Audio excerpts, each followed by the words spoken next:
Late one evening in a small, sleepy town in upstate New York, an unseasonal heat wave lingered. Residents along Maple Street kept their windows open, hoping for a breeze. From one apartment, muffled voices could be heard. A young couple, Emily and David, were finishing dinner. Nothing suggested that within hours, their lives would be turned upside down. That night, neighbors heard unusual sounds. A muted argument, a door slamming, then silence. An eerie silence that lasted too long. No one called the police or knocked on the door.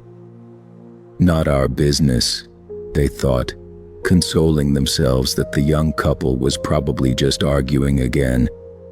The next day, Emily didn't show up for work. She wasn't answering her phone. David reported her missing only after 36 hours.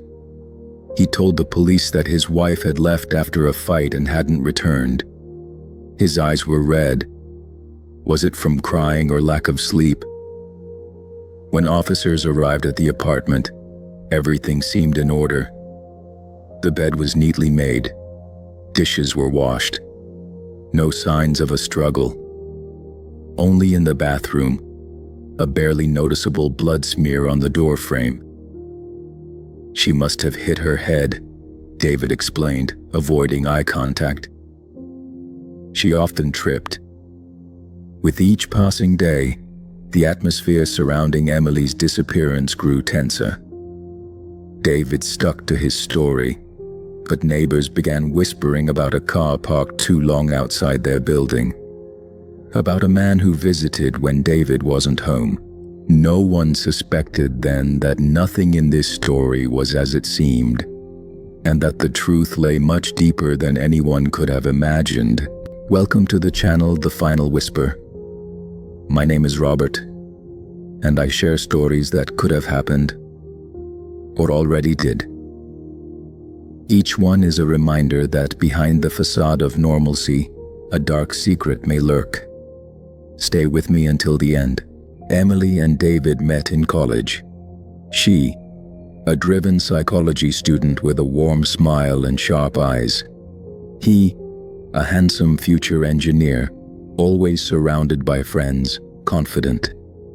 They met at a department party and after just a year, announced their engagement. 6 months later, they were married. Their wedding was modest but joyful. Emily's family was somewhat skeptical about the couple's haste, but seeing their daughter's happiness, they didn't intervene. If only I had known, Emily's mother, Teresa, would later repeat, staring into the distance. Cracks in their relationship appeared within months. David expected Emily to take on most household duties, while she, focused on her studies, felt overwhelmed. Arguments became more frequent. Then another issue arose. David started coming home from work later and later. He blamed overtime. One evening, Emily, at a shopping mall, saw him sitting in a cafe with an attractive brunette. They sat too close to be just colleagues. The confrontation was heated. David admitted to seeing a coworker, but insisted it was nothing serious. He begged for forgiveness, promising it was over.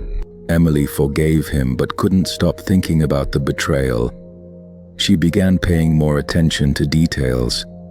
David's reactions to message alerts, how he hid his phone. She observed him not as a loving wife but as a researcher analyzing every gesture. At the lowest point in her marriage, Emily met Adam. Adam was a psychiatrist leading seminars for final-year psychology students. 10 years older than Emily, he had a natural gift for listening. Emily found in him the support she lacked at home. Initially, they only talked after classes, which extended to the campus cafe. Adam became someone who truly listened to Emily. He didn't judge, didn't offer easy solutions. He was simply there. And she, increasingly lonely at home, was drawn to this calm man who looked at her attentively. Their relationship gradually crossed the boundaries of friendship. There was no sudden shift, just a slow blurring of lines. When they first kissed in an empty lecture hall, Emily felt both excitement and guilt. Thus began an affair: secret meetings, hidden messages, stolen moments of closeness.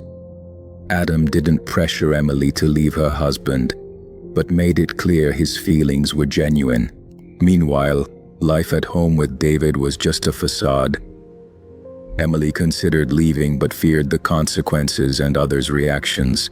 What Emily didn't know was that David also had secrets. Much darker than an affair with a coworker, David had been struggling with serious financial problems for months. His company was in crisis, and his salary had been cut. Ashamed of his failure, he didn't tell Emily. Instead, he started taking out loans, falling into a debt spiral. Desperate, he sought quick solutions. He met people who promised him money in exchange for a favor, delivering a package. He didn't ask about the contents. The money he received paid off some urgent debts, but soon more offers came. Over time, David realized he was entangled in organized smuggling operations. He wanted to back out, but it was too late. The money he earned this way allowed him to maintain the appearance of normalcy. At this point, both were leading double lives, leading to a confrontation. Emily decided to have an honest conversation with David. She chose an evening when they were alone at home, after dinner. The conversation started calmly. Emily spoke about how they had grown apart. David listened silently until she mentioned Adam. Then he exploded with a rage she had never seen before. "How could you do this, after everything we've been through?" he shouted, his face contorted. "And you? Your late returns, lies? Do you think I don't know about your coworker?" Emily replied, feeling her anger rise. He accused her of betrayal. Fury was evident in his eyes. She instinctively stepped back, but he grabbed her shoulders, shaking her.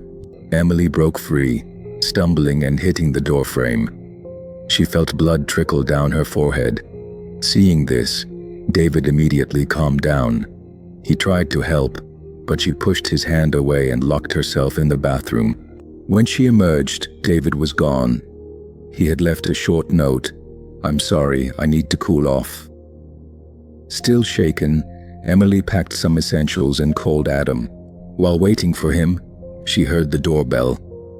Thinking it was Adam, she opened the door without hesitation and found herself face to face with two unfamiliar men.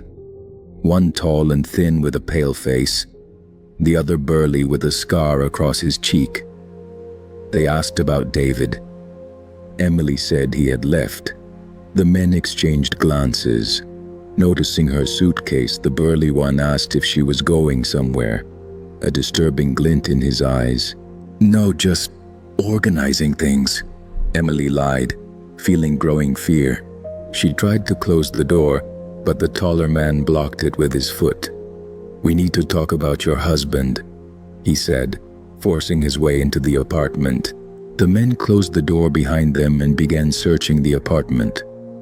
They asked about money, a package, the goods. Emily had no idea what they were talking about. She pleaded with them to leave. "I swear I don't know anything. David never told me about his business." Her voice trembled. When her phone rang, the burly man grabbed it and rejected the call. "No one can know we were here," he said quietly. Emily realized she was in danger. As the men searched the bedroom, she dashed to the door. She managed to open it before the taller man grabbed her hair. She screamed but received a hard blow to the face and lost consciousness. She awoke in a car with her hands tied. Through the window, she saw they had left the city. "We'll talk to your husband soon," the scarred man said, showing her a phone. The car turned onto a forest path and stopped in a clearing. They pulled Emily out and called David. They said they had his wife, and if he wanted to see her alive, he needed to bring the money and the goods. "David, Emily managed to say before they took the phone away.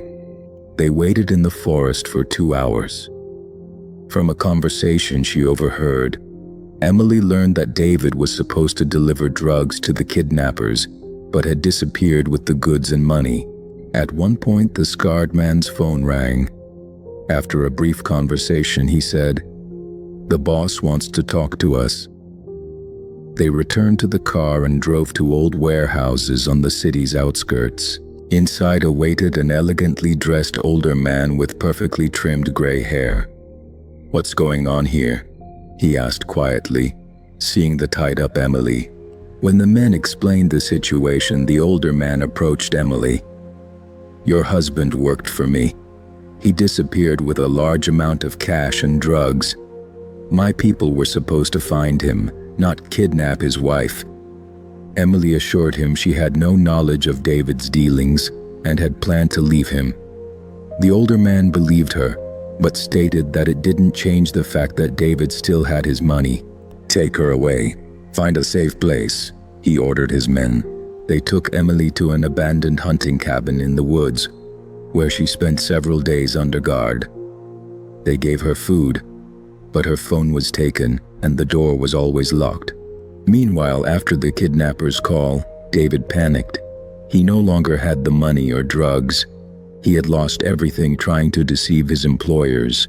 In desperation, he reported Emily's disappearance to the police, but only after 36 hours.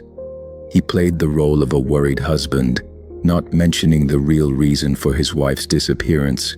Adam, concerned about the lack of contact with Emily, began his own search. From one of David's colleagues, he learned about his financial problems and shady acquaintances. Armed with this information, he went to the police. Initially skeptical, the officers found the information about David's debts compelling enough to take seriously. The police intensified their investigation. They interrogated David multiple times, noting inconsistencies in his statements. They examined his finances, discovering numerous loans and sudden large deposits. Cornered, David finally broke down. He admitted to being involved in drug smuggling, attempting to deceive his employers, and that as a result, his wife had been kidnapped. This information immediately changed the nature of the investigation. David provided names, addresses, everything he knew. The operation gained momentum. One arrested gang member, fearing prison, betrayed the others and revealed where Emily was being held. A special unit immediately went to the specified location. The operation was conducted at night, quietly and precisely. Officers stormed the cabin and subdued the guard before he could reach for his weapon. Emily, pale and exhausted but alive, was sitting in the corner of the room. "You're safe now," one of the officers said as he cut the zip ties on her wrists. "It's over." Emily was taken to the hospital. She was dehydrated and weak, but physically unharmed. Psychologically, however, she had been through a nightmare, kidnapping, fear for her life, and the crushing realization that her husband had dragged her into a dangerous world. Adam found out about her rescue through the news. He went to the hospital, where Emily's parents were already waiting. Teresa, seeing the sincerity in his eyes, allowed him a short visit. "I was so afraid I'd never see you again," he whispered, squeezing her hand. "I knew you'd find me," Emily replied, managing her first faint smile in days. The investigation quickly led to the arrest of all gang members, including their boss, Stanley Novak, a local businessman who had been using his companies to launder money and distribute drugs. David was also arrested for aiding in drug trafficking, fraud, and endangering his wife's life. He sat alone in his cell, finally realizing the consequences of his actions. The trial was high profile and widely covered by the media. Emily avoided the spotlight, staying temporarily with her parents, where she felt safe. When the trial date arrived, she decided to attend. She wanted to see the people responsible for her suffering. Adam stood by her side, offering his quiet support. Testimonies, evidence, legal arguments, all led to a verdict. Stanley Novak and his associates received long prison sentences. David, having cooperated with the authorities, was sentenced to 5 years. After the trial, Emily filed for divorce. The process was quick, leaving her legally and emotionally free to start over. Over the following months, she focused on rebuilding her life.